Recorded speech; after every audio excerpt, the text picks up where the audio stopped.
Ok, bonjour. Monsieur Koné,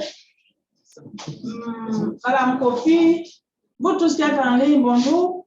Chers amis en présentiel, bonjour. Le docteur Amand va continuer le cours qu'il a commencé la semaine, enfin, le jeudi. Il va continuer, donc je vous demande de prêter attention. Et bonjour tout le monde. On va essayer de poursuivre le cours de base physique. Aujourd'hui, notamment, on va s'intéresser à ce qu'on appelle la résolution spatiale. La résolution spatiale, et puis certainement comment on va le toucher concernant la symétrie spatiale.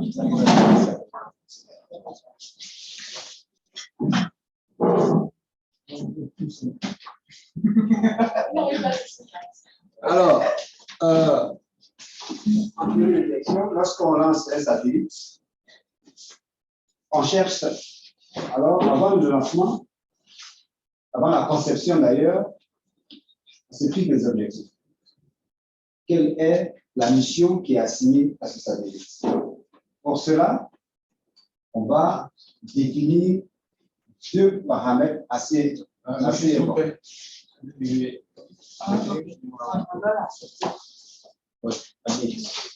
Monsieur Koné. Donc, il y a deux paramètres importants, notamment. Il y a ce qu'on appelle la résolution spatiale. La résolution spatiale, et puis ce qu'on appelle aussi la résolution temporelle. Les phénomènes que nous allons, puis après, il y a la résolution spectrale. Selon que vous voulez étudier un phénomène qui couvre des grands domaines, ou vous voulez voir des phénomènes à petite échelle, vous allez choisir le capteur ou le satellite dont vous avez besoin qui va vous fournir ces informations. Par exemple, quand j'ai envie de suivre un phénomène qui évolue très très rapidement, il faut que je choisisse des données ou le satellite qui va me permettre d'avoir des acquisitions assez fréquentes. Mais si j'ai envie de regarder, d'établir des cartes, des thématiques, etc., je n'ai pas besoin de regarder ces phénomènes-là assez régulièrement. Donc, c'est une limitation aussi, une limitation des satellites, c'est-à-dire la résolution spatiale et aussi la résolution temporelle. Quand on a envie d'étudier, par exemple, la dynamique d'un courant végétal, si on a une image tous les 3 mois, ça suffit.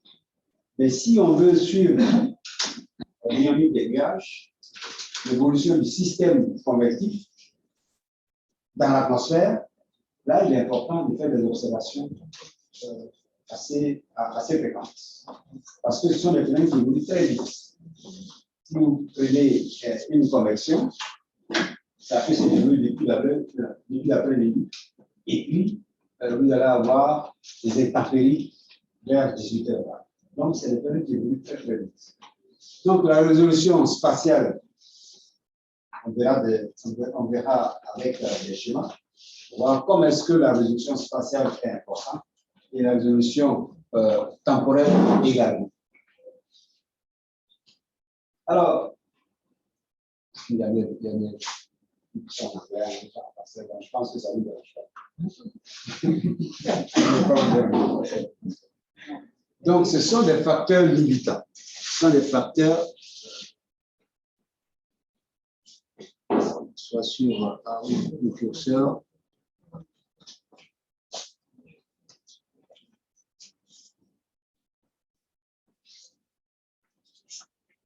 Donc, on va choisir l'orbite du satellite. On va choisir l'orbite du satellite en fonction de ce qu'on a envie de voir. Vous voyez que, par exemple, pour les satellites géostationnaires, lorsqu'on a envie d'avoir visibilité un phénomène de manière permanente, il faut se choisir Alors, l'orbite géostationnaire n'a rien à faire, qui a 36 000 km de la Terre. Maintenant, vous allez avoir deux types d'orbites. Ce sont les orbites qu'on a appelées à défilement, ou après héliosynchrone. Vous avez, je prends, pourquoi je travaille d'abord au lieu de travailler ici.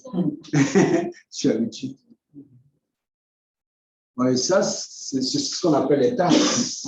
Les traces que vous avez au sol là, ce qu'on appelle les traces au sol. Vous voyez par exemple que les traces ne se recouvrent pas. Il y a des fois, vous avez des espaces entre les différentes traces.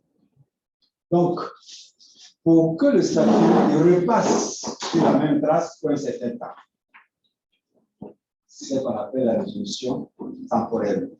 Si, par exemple, pour le satellite Spot, maintenant, c'est la résolution temporelle, 18 jours par an.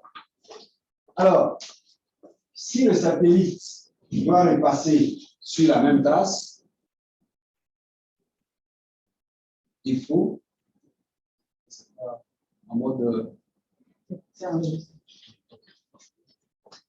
Pour que le satellite repasse sur la même trace, dans les mêmes conditions d'ensoleillement, un certain nombre de choses.